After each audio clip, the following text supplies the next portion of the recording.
voudrais saluer l'ensemble des collègues ici présents, saluer aussi l'ensemble des journalistes qui ont voulu répondre présents à notre appel.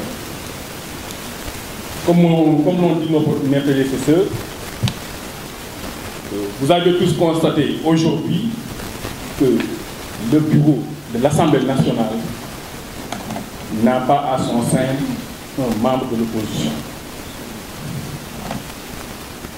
Vous pouvez regarder dans toutes les démocraties où un président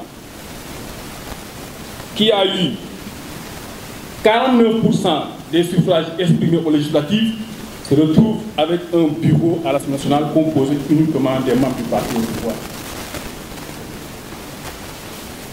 Deuxièmement,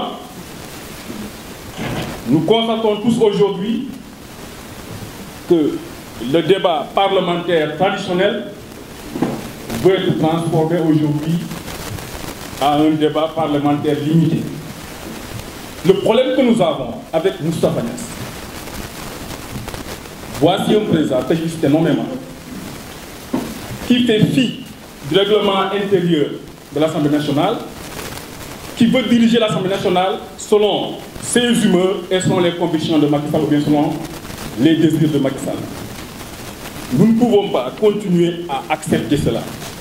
Il est impensable que nous passions entorse au règlement intérieur pour accepter un débat organisé de 3 minutes. Le pire, et il faut que les Sénégalais le sachent, en commission technique, en commission des finances, le plus souvent, il y a eu des votes du budget sans débat. Ils ont une technique. Dès qu'ils arrivent, ils demandent à un membre de proposer à ce que le vote se passe sans débat. Le président vote, ils sont majoritaires, ils disent qu'on vote sans débat, on ne parle pas des questions essentielles qui intéressent aux Sénégalais. Pensez-vous que nous méritons nos salaires, nous, députés, que nous passions notre temps, que nous venions à l'Assemblée, une fois à l'Assemblée, qu'on nous dise que le budget sera voté sans débat, qu'on ne discute pas des problèmes réels du Sénégal? Ce n'est pas sérieux. Les Sénégalais ne le méritent pas. Raison pour laquelle nous avions décidé qu'il ne sera pas acceptable que cette année, qu'on puisse procéder à cette méthode qui consiste à fuir le débat. Macky Sall doit faire face aux Sénégalais. Les députés doivent faire face aux Sénégalais. Les ministres doivent faire face aux Sénégalais et expliquer le pourquoi nous avions eu un déficit durant l'année sociale. Pourquoi ils fuient le débat? Parce qu'ils savent réellement qu'il y a eu des problèmes. Ils savent réellement qu'il y a des problèmes sérieux. Ils n'ont pas l'audace de parler aux Sénégalais, raison pour laquelle ils veulent aujourd'hui faire des votes sans débat à l'Assemblée et on ne l'acceptera pas. L'autre point qui est même très très grave, nous passons 60 jours à examiner tous les budgets des ministères. 60 jours, je dis bien. Dans les institutions, la majorité nous présente un rapport de budget qui est acceptable, même si ce n'est pas parfait, mais qui est acceptable, malgré qu'il y a beaucoup de nébuleuses dans leur méthode de présenter le budget.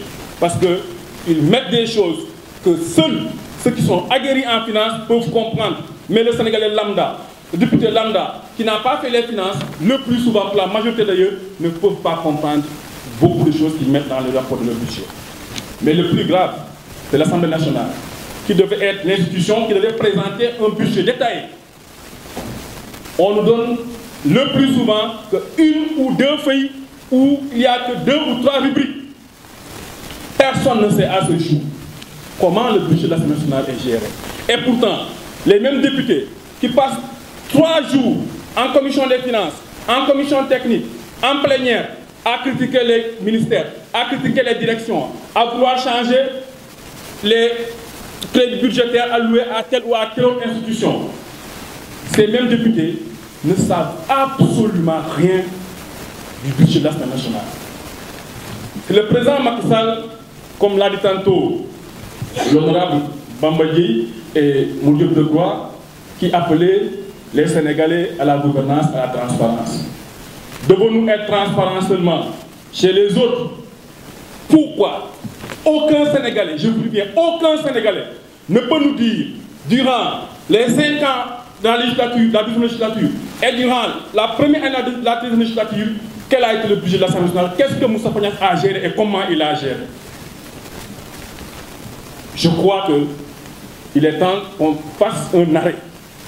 Un arrêt pour exiger que le budget de l'Assemblée nationale soit présenté convenablement, qu'on vienne donner un rapport détaillé des dépenses de l'Assemblée nationale, des crédits alloués, où va l'argent de l'Assemblée nationale. On a des doutes. On a des doutes que cet argent soit utilisé à bon escient. Sinon, il allait avoir une transparence dans la gestion de ce budget. Il n'y a aucune transparence. Et cette fois-ci, nous avions décidé, tous, de demander des comptes à Moussa Niasse, qu'il nous donne un rapport détaillé. Même les questeurs de l'Assemblée nationale ne peuvent pas vous dire où va le budget. Où va le budget? Les questeurs ne peuvent pas répondre à cette question. Nous pensons que lorsque on met en prison des opposants comme Khalifa Sall, qu'on accuse d'avoir mal géré, qu'on met en prison certains, qu'on exile d'autres, je ne reviendrai pas sur les dossiers, pour essayer d'éliminer les candidats, le minimum pour ce gouvernement-là, et le courage politique et la transparence dans le jeu politique aurait demandé à ce que Moustapha Niasse au moins puisse dire aux Sénégalais où va l'argent de l'Assemblée nationale. On n'en sait que dalle. La commission de comptabilité et de contrôle. Voici une commission où le président est payé gracieusement avec du carburant, avec d'autres opportunités, où les membres de la commission sont payés, ont des charges qui sont mises à disposition pour organiser des réunions. Une commission qui ne s'est jamais réunie. Durant la 13e législature, en tout cas, à ma connaissance, jamais, au plus grand jamais, il y a eu une seule réunion, la commission comptabilité et contrôle. C'est pas sérieux. C'est pas du tout sérieux. Nous demandons que la commission puisse se réunir tel que inscrit à l'article 30 et 31, au minimum, une fois par trimestre. Car ils doivent rendre compte.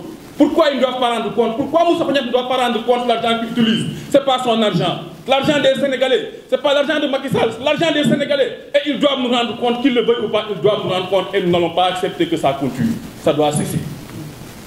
Il est temps aujourd'hui que les Sénégalais sachent ce qui se passe à l'Assemblée nationale. J'estime que l'année sociale est passée. Nous avions tous constaté qu'il y a eu des problèmes partout, sur tous les secteurs. Nous avons fini par être en déficit budgétaire. Nous allons vers 2019. Attendons de voir qu'est-ce qu'ils vont proposer pour le budget. Ce que je puis vous dire est que c'est un gouvernement qui joue sur les mots. Il vous annonce 4 000 milliards, il peine à retrouver 2 000 milliards. Avec un déficit de 2 000 milliards, et chaque année, nous avons la dette qui augmente de façon exponentielle. On nous dit que c'est une tension budgétaire voulue par le gouvernement. Quel gouvernement sérieux peut vouloir expressément une tension budgétaire? Je pense que les Sénégalais prendront bonne note de cette situation catastrophique dans notre pays et qu'il ne reste que 2 mois. Après les 2 mois, nous installerons certainement un autre Sénégalais à la tête de ce pays. Et j'estime qu'après les 2 mois, une fois que les 2 ans de l'Assemblée nationale seraient épuisés, j'invite au futur président du Sénégal à dissoudre cette Assemblée. Je vous remercie.